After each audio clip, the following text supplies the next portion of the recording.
Ba-da-da-da, the best things in life are free. Ba-da-da-da, but you can give them to the birds and bees. I want money. That's a song. I don't want money. Well, I do. Not from you. The best things in life are free is my point. Just like every single game in this video today. 10 of the best free games on Switch. Of the best. I want to stress that part because I've made 3 of these videos in the past talking about everything from Fortnite to other free games. You're about to see a bunch of games that you can download and play right now for free. Well, for most of them. Some of them do harass you and try and get money out of you, but just don't do it. Hey, if this video helps you, if you enjoy free games, who doesn't? Like the video, subscribe, comment, and check out the sponsor of today's video. But we'll get to that.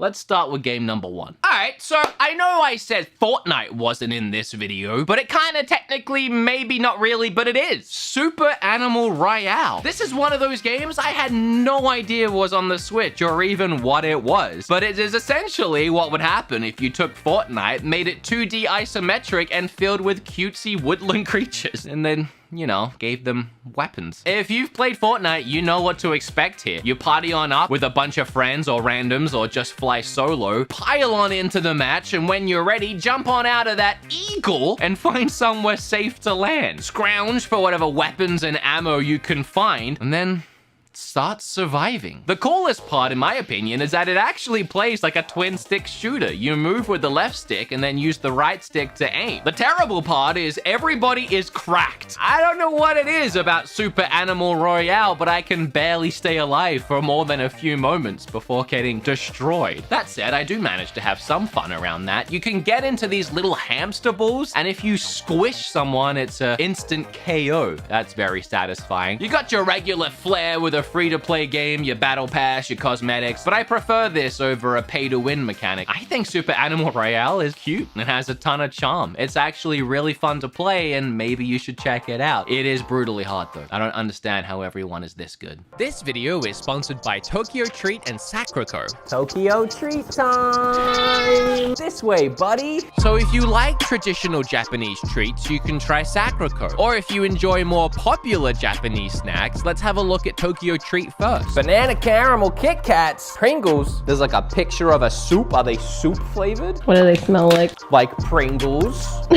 So Tokyo Treat is the box filled with the more popular snacks, hence your Pringles, Kit Kats, marshmallow gummies? Yes, exactly. It's a monthly Japanese snack subscription box, and you'll get up to 20 of the latest, most exclusive, limited edition, and seasonal flavored Japanese snacks that are only available in Japan for a limited time. So unlike Nintendo's delisted games, these snacks aren't going anywhere except in your mouth. Apparently the Sakura candy and the loaf is made specifically for the Tokyo Treat box. And then in the Sakriko box, we have an exclusive Sakura Sencha tea and a ton of matcha themed snacks. Oh, so true, me. So in the Sakriko box, you'll get 20 traditional and authentic artisan Japanese snacks. Getting either of these fantastic boxes directly supports the channel. There's links down below to both, and if you use code BEATEMUPS, you'll get $5 off either box. Okay, back to the video. Okay, now back to the video. You heard of Rocket League, right? In the past, when I've made these free-to-play videos, I've never mentioned Rocket League because in the past, it wasn't free. Sucks to be you if you spent $60 on the physical copy like I did. If you somehow have never seen or heard of Rocket League, it's a very simple concept. Soccer with remote-controlled cars. It's so simple, it doesn't even sound good, but it is unbelievably fun and easy for anyone to pick up and play and start having a blast. You control these little cars by boosting around the map and doing jumps and flips to try and either block the ball from going into your goal or, of course, getting that satisfying goal! That's what they say in soccer, right? I don't watch sports. Also, I had forgot this, but apparently at some point I'd spent money on Back to the Future Porsche DeLorean, and when I logged in to record footage for this game, I was pleasantly surprised to find it still there waiting for me. I did have a problem getting into a game with people. Everyone kept dropping out and leaving me with bots. I don't know if it was just the time of night I was playing or the fact that I scored 9 goals for my team and everyone had just had enough of me. But then again, I was playing against bots because everyone had left. I feel like I don't really have to say much more. I really do believe most people know what this game is. I just think that a lot of people don't realize it went free to play. Probably because when you walk into GameStop, it's still on the shelves for you to buy. Don't do that.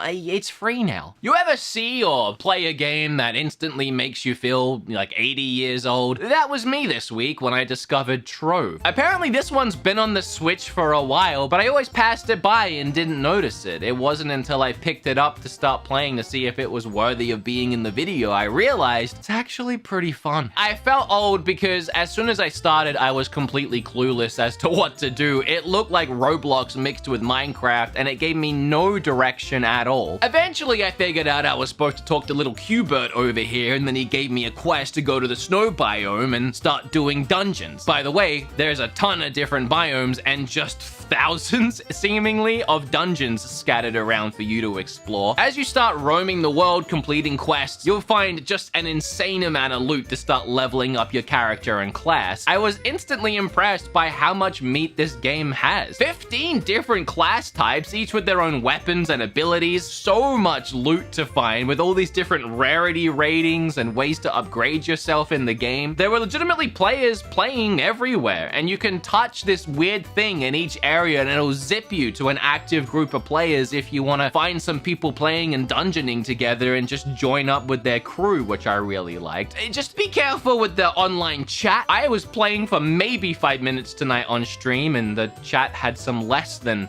pleasant things to say. But the more I started to play, I realized this game is kind of like a MMORPG version of Dragon Quest Builders. And another thing I really appreciate is you don't have to spend any money on the game. You can buy things like extra mounts or cosmetics, but there is so much content in the game and it's all completely free from start to finish. In fact, the game rewards you for exploring and just playing more. I know what it looks like. It looks like it might be better suited for a younger crowd, and you might even be looking at it right now and thinking, I would never touch that. I gotta tell you, I thought the same thing. And then I started playing it and I felt the addiction creeping in and I had to stop. So maybe give it a shot. Yeah, I get you. You're a rough and tough 30-something-year-old. You don't want all these colors and little baby games. You want something gritty, something you can really sink your teeth into. How about tanks? How about big honking metal tanks blasting each other on the battlefield? My last job, I don't even know, like 10 years ago, I had a friend who was obsessed with World of Tanks. Well, if you're just like my old friend from Bunnings Warehouse, you might enjoy World of Tanks Blitz. World of Tanks Blitz is, I assume, like World of Tanks, but a more portable and action, fast-paced, friendly version. You go online, you find 4 other tank teammates, and you verse another team of 5, and you just blast each other until you're the last tank remaining. There's modes like all-out skirmishes or capture the flag, and of course, the more you play, the more you can upgrade your tank and the better weapons, armor, and all of that jazz. That's really all there is to this game, if I'm being honest. You're a tank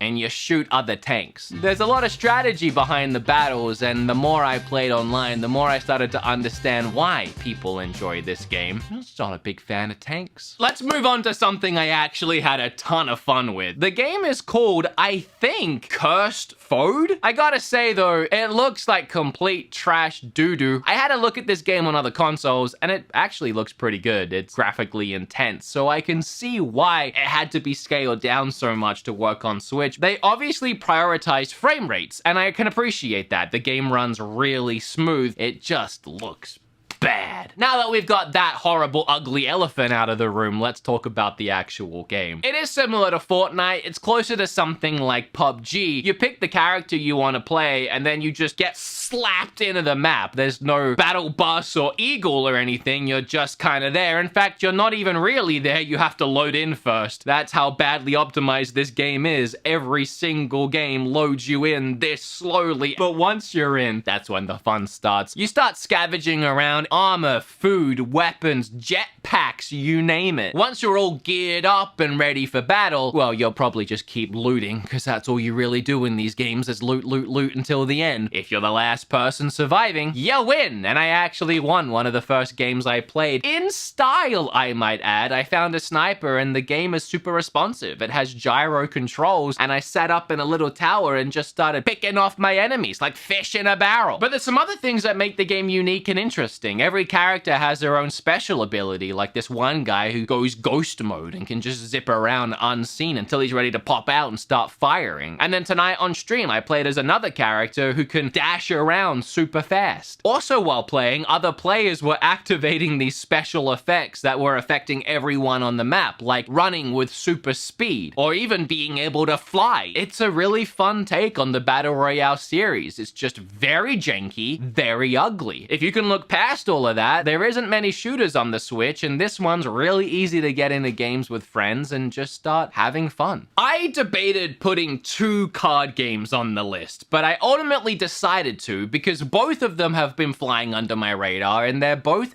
filled with content and pretty good. The first one is Yu-Gi-Oh! Master Duel. This might be the best version of a Yu-Gi-Oh! Game I have personally played for a lot of reasons. Building your own deck is actually pretty easy for one, and I appreciate that. There's an extensive offline campaign that just seems to keep going. It's filled with practice battles to help you learn, but also mock battles that are completely random, and it's up to you to try and take what you've learned and beat the NPC AI. Every time you complete a section, you get a ton of free gem things, which you can use to get card packs to help start building a deck. You can even go and copy other decks that you like, and then whatever cards you don't have, you can scrap extra cards or cards you don't want and turn them into the cards that you do. So if you go through and play all the offline stuff, you can pretty easily build whatever deck you want to build, and then take it to the online play. There's one more thing I love about the game, and one that I don't love so much. Whenever you try and take a physical game like this and turn it digital, it's easy to mess it up. Between all the main phases and battle phases and all the different techniques and ways you can play cards and use cards, it can be very hard to create that game in a way that makes sense to the player and actually informs the player with everything that they can do at any given time. But this game does that in a great way. It's all very easily laid out. Everything you can do on a turn is highlighted. You add that with a ton of cool special effects and animations and transitions, all things that kind of flesh out the world and make it feel more like an active battlefield. There are a lot of nice touches. The thing I don't like is because the game of Yu-Gi-Oh! Is so convoluted and confusing, and because there are so many different things that can happen in any game type, when you go online, it's just a free-for-all of I don't know what's happening, and a lot of Yu-Gi-Oh! Decks now one-turn kill. And almost every game I played online, when it got to the opponent's turn, they spent 10 minutes doing some stuff, and before I knew it, the game was over. I used to play Yu-Gi-Oh! When I was in high school. All my friends and I did, but we stopped because at some point, the game just got too ridiculous. The creators of Yu-Gi-Oh! Clearly didn't care what kind of cards they added to completely break the game, and it just became beyond my comprehension at some point. So what I'm saying is the actual game of Yu-Gi-Oh! Itself at its core is broken, but this way of playing Yu-Gi-Oh!, if you love Yu-Gi-Oh! Or just want to go through the offline, is a ton of fun and done really well. That's why I wanted to add a second card game in the list, because I found a game I wish I had found sooner, and that's Eternal the card game. Apparently created by someone who was a lead at Magic the Gathering. And if you look at this game, it reminds me so much of Hearthstone, another card game I love. I actually really like card games. I have always wondered why Hearthstone wasn't on Switch, and I wish I knew that this has been sitting here the whole time. Eternal is fully fleshed out. It has full voice acting for every single card, great art, the board and the cards all have unique effects. It is simple to learn and easy to build custom decks. There's even a bunch of offline modes as well, like campaigns, and there's 4 unique game modes as well as the online play. Again, it's very much like Hearthstone. In fact, if you look at that and look at that, I mean, which is which? I mean, if you played either game, you might know, but they're very similar in the way that they're structured. But there is enough unique differences in the rule set and the ways that you play Eternal that really separates it as its own game. I am talking now in the future. I'm just adding this in really quickly because I've been playing this game since I started making this video, and I've become slightly addicted. I even did the one thing I told you guys not to do, and I spent a little bit of money on it. And I'm really enjoying the game. It is a lot like Hearthstone, like I said, but I actually prefer the way this game plays. For a fully free-to-play card game I'd never heard of before, Eternal the card game is great. A free-to-play Kirby game? Now look, I know a lot of you have been having a ton of fun with Kirby Forgotten Land, but that costs money. Pah!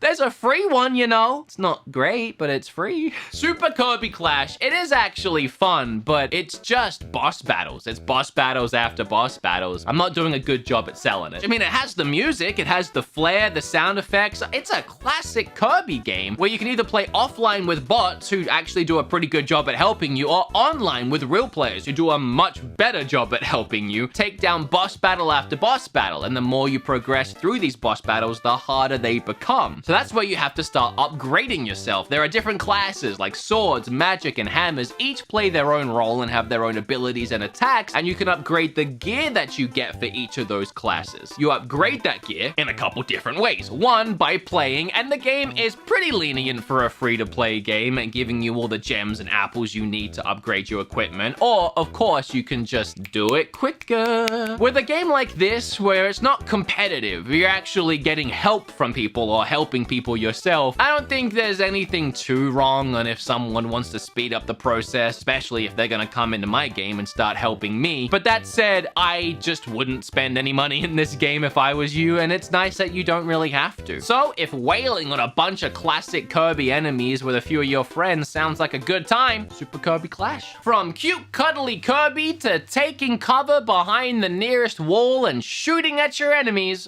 Cover Fire. This one's interesting because it's a free-to-play offline game. Cover Fire is an on-rails shooter style game where each level has you on rails shooting at a bunch of different enemies. As you progress through the game, you'll unlock a bunch of other characters that will then unlock their own levels, like a sniper level or a rocket launcher level. It doesn't look too bad, it reminds me of an old 360 game. And at its core, it's actually a little bit fun. The only thing that frustrates me are the levels are so insanely short. They feel about 20 seconds long before you move on to the next one. And while there is a ton of levels, you run out of energy to play the levels eventually, and then you gotta take a break and come back and play again later. Also, it's constantly wanting you to upgrade yourself to become stronger, and it will increase the difficulty quickly if you don't. It is strangely satisfying to play, especially the final shot of a round, which goes slow-mo and tracks the bullet through the enemy's skull. And I appreciate that it's trying to create an offline experience for free. So again, even if you wanted to pump a ton of money into it, you're just really doing it because I guess you're having a good time. That said, if you're looking for something free to play to crush some time, well, it's great for that. I knew I wanted to put Pokemon Unite in this video because it's a chance to talk about it again since this video. When Pokemon Unite launched, it was very pay to win. Now, it's only kinda pay to win. This was a point of contention on my channel, as many people didn't see the game as pay to win. I still don't see how you couldn't not see it as pay to win. You could equip 3 items to a Pokemon before you head into battle, and you can level those items up, and the more you level them up, the better bonuses you get. So yes, obviously, if you level up something like health, you're gonna have more health, and you're gonna be stronger on the battlefield. That is pay to win. Tencent and the Pokemon Company saw this problem and made this a lot more affordable, so now it doesn't take over a year to achieve it free in the game and doesn't cost as much to level up to that point. That said, it's still pay to win. That whole thing annoys me because I do really like the game. It's super easy to pick up and play, and the only barrier is really learning how a MOBA works. You score points by defeating wild Pokemon or enemies and then dunking those points into a goal, working towards the final goal at the end. The team that scores the most points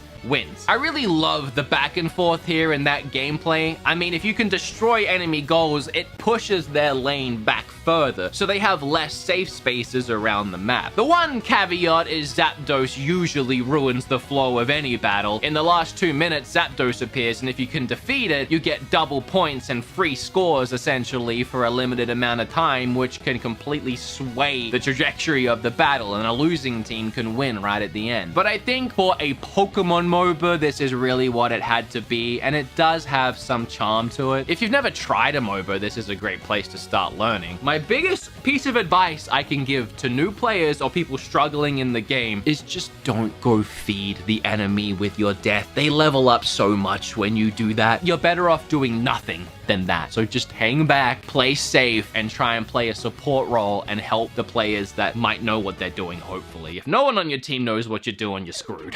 And that is another 10 free games worth playing on the Switch. Again, I call these videos best because out of the trash that I have to go through and look at, there's a lot of bad free-to-play games, believe me. These are the fun ones that I actually have fun playing, or at least have enough fun that I think someone will enjoy it. One of these days, I do want to go through and create a best of list. I think I might do that by the end of the year with the all-time best free games out of all the ones I've ever reviewed. If you'd like me to do that, let me know down below. It means re-reviewing stuff I've already talked about, but a lot of these games are ever-changing and growing, so I mean, Fortnite is completely different now from when I first talked about it. All right, whatever. I appreciate you guys. Bye.